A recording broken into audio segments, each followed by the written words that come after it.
নাজিৰা আঞ্চলিক সমিতিৰ উদ্যোগত শিৱসাগৰ জিলাৰ অন্তৰ্গত যি চৰাইদেউ চাহ বাগিচা বিগত 3টা বছৰ ধৰি বন্ধ হৈ আছে।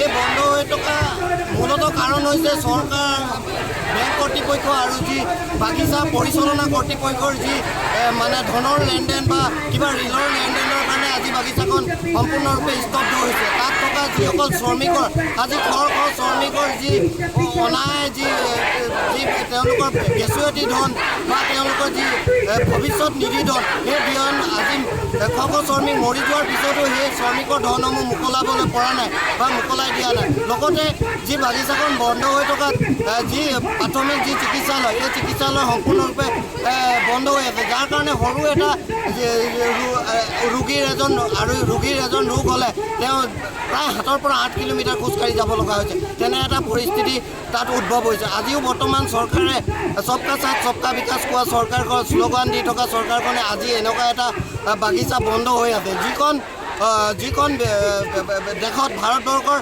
বিশ্বগুৰুৰ দেশত অসমৰ দক্ষ ৰাজনীতিবিদ হিমন্ত বিশ্ব শৰ্মাৰ ৰাজ্যত বৰ্তমান চৰাইদেউ পৰ্বত কাষতে লাগি থকা যি চৰাইদেউ মৈদাম যি ইউনেস্ক'ই ৱৰ্ল্ড হেৰিটেজ চাইট হিচাপে ঘোষণা কৰিছে, আৰু সেই যি চাইট হিচাপত যিসকল পৰ্যটকে ইয়াত পৰ্যটক উপভোগ কৰিবলৈ আহিব, তেওঁ নিচেই কাষতে দাঁতি কাষতে লাগি থকা যি চৰাইদেউ চাহ বাগিচা, তেওঁলোকৰ শ্ৰমিকৰ যি দুৰৱস্থা, এই দুৰৱস্থা দেখি হয়তো আশ্চৰ্য প্ৰকাশ কৰিব। কিয়নো বিশ্বগুৰুৰ দেশত অসমৰ দক্ষ ৰাজনীতিবিদ হিমন্ত বিশ্ব শৰ্মাৰ ৰাজ্যত এনেকুৱা এটা চাহ শ্ৰমিকৰ আজি এই দুৰৱস্থা।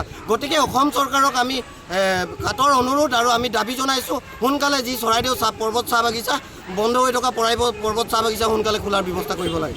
হয়, আজি আমি সদৌ অসম আদিবাসী ছাত্ৰ বাধ্য হৈছোঁ।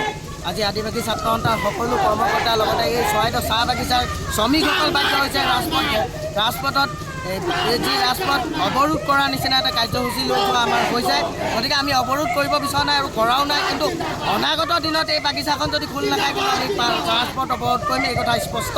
আৰু আমি আজিৰ যি কাৰ্যসূচী, এই কাৰ্যসূচী আমি চৰাইদেউ চাহ বাগিচাৰ পৰা নাজিৰা সমজিলা কাৰ্যালয় সন্মুখলৈকে আমি নিছোঁ। আৰু আমাৰ যি কাৰ্যসূচী, এই কাৰ্যসূচীৰ দ্বাৰাই অসম চৰকাৰক এইটো কথা বুজাব বিচাৰিছোঁ যে তেওঁলোকে আমাৰ বাগিচাখন যদি খুলি নিদিয়ে তেতিয়াহ'লে ইয়াৰ সম্পূৰ্ণ কিন্তু এই যি আজি পৰিস্থিতি দেখিছে, ইয়াৰ কিন্তু বিপৰীত পৰিস্থিতি আপোনালোকে দেখা পাব। এইটোৱে আমাৰ